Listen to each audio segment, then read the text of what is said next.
I met Marco at a friend's dinner party in the bustling heart of New York City. He was charming and attentive, with the kind of old-world manners that seem to have vanished from the modern dating scene. His European accent, a lilting blend of Italian warmth, immediately drew me in.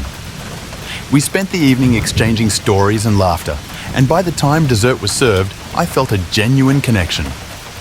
As we said our goodbyes, Marco asked if he could take me out for dinner sometime. I agreed, unaware of the whirlwind I was about to step into. Our first date was enchanting. Marco had picked a small Italian bistro that felt like a slice of Tuscany. We shared a bottle of Chianti and indulged in delicious pasta. All the while, Marco regaled me with stories of his childhood in Italy. He talked fondly of his family, particularly his mother, Teresa. His eyes sparkled when he described the traditional Sunday lunches she prepared and how much she meant to him. At the time, his affection for his mother seemed endearing, a sign of a good son raised with strong family values. As the weeks passed, Marco and I grew closer. He was thoughtful, always attentive to my needs, and he had this incredible ability to make me feel like I was the most important person in the room. But there was one thing that increasingly felt odd: his constant references to his mother. At first, it was just anecdotes from his past or little remarks about her amazing cooking. But gradually, it became clear that Teresa was more than just a mother to him. She was an inseparable part of his daily life. One evening, as Marco and I strolled through Central Park, he mentioned he wanted me to meet his mother. "She means the world to me," he said, squeezing my hand gently. I hesitated but agreed, figuring it was a natural step forward in our relationship. The following Sunday, Marco invited me to his apartment for lunch. When I arrived at their place, I was greeted by the smell of tomato sauce simmering and the sight of Teresa bustling around the kitchen. She was a sprightly woman in her 70s, with a warm smile that put me at ease. Marco seemed delighted to have us meet, and for a moment, I felt optimistic about blending into this tight-knit family unit. However, as lunch progressed, I noticed something peculiar. Marco and Teresa shared a dynamic that felt oddly like that of a couple. They exchanged knowing glances and inside jokes, and Marco was always at her side, refilling her wine glass or fetching something from the kitchen. When he offered to do the same for me, Teresa seemed to subtly raise an eyebrow, as if I were an intruder in their private world. After lunch, Teresa invited me into her parlor, where she showed me photos of Marco growing up. She was proud of him, rightfully so, but there was an undercurrent of possessiveness that I couldn't shake. She mentioned that Marco had always been a mama's boy, with a tone that seemed more prideful than affectionate. It was clear that she viewed herself as the most significant woman in his life.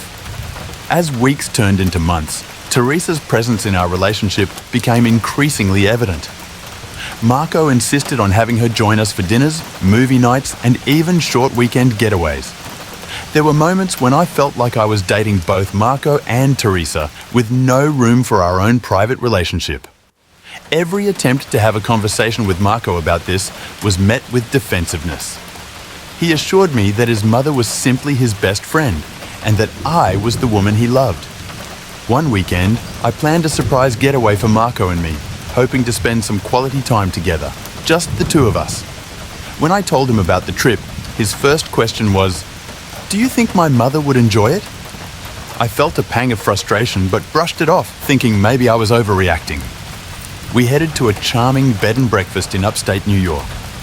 To my dismay, Marco insisted on calling Teresa every few hours to check in.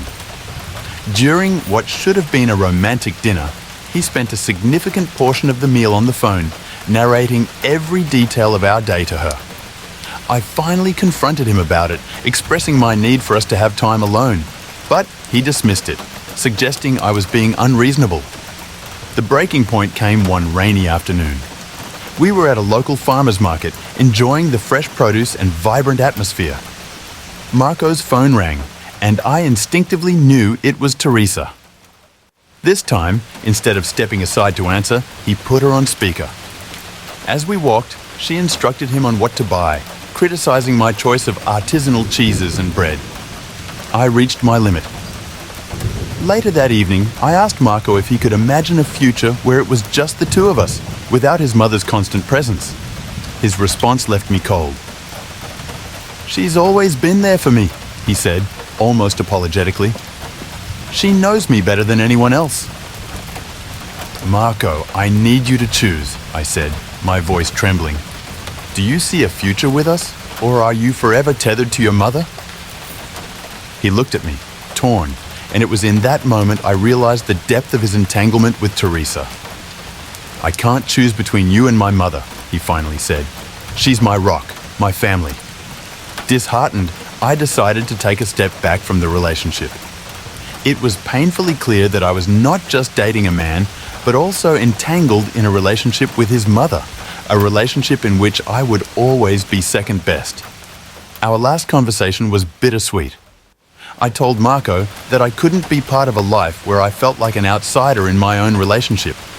He seemed to understand, but his inability to detach from his mother's shadow was something he couldn't overcome.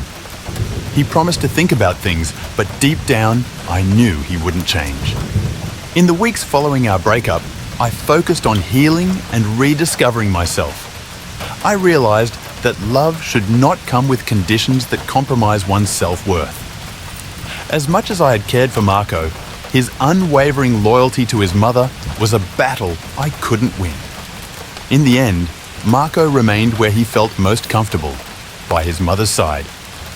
Perhaps one day he'll find a way to balance the scales of family and love. But for me, I learned the importance of setting boundaries and knowing when to walk away.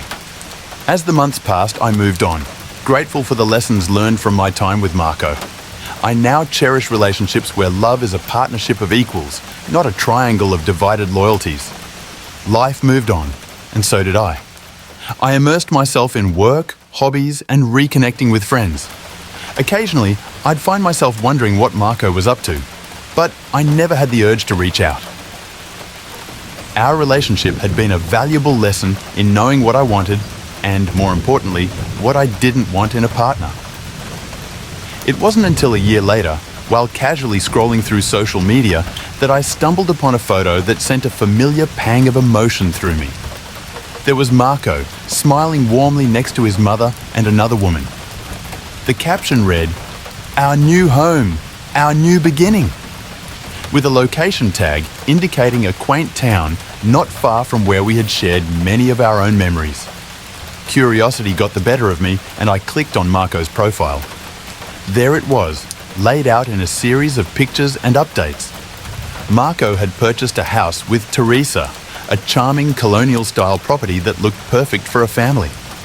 The posts showed Teresa gardening, Marco cooking in a spacious kitchen, and the new woman, her name was Sophie, posing happily in what seemed to be a shared life with Marco and his mother. It was all too familiar, but this time, the narrative was different. Marco seemed more settled, and Teresa appeared to be as integrated into this new relationship as she had been with ours. There was even a post about a housewarming party, with Marco enthusiastically thanking friends for attending and Sophie for being such a wonderful addition to their family. Seeing this, I felt a mix of emotions. There was a twinge of nostalgia, remembering the moments Marco and I had shared, but there was also a sense of relief. In the time since our breakup, I had come to appreciate the freedom and self-assurance that came with being unattached. Marco, it seemed, had found a way to blend his two worlds without the conflict that had plagued us.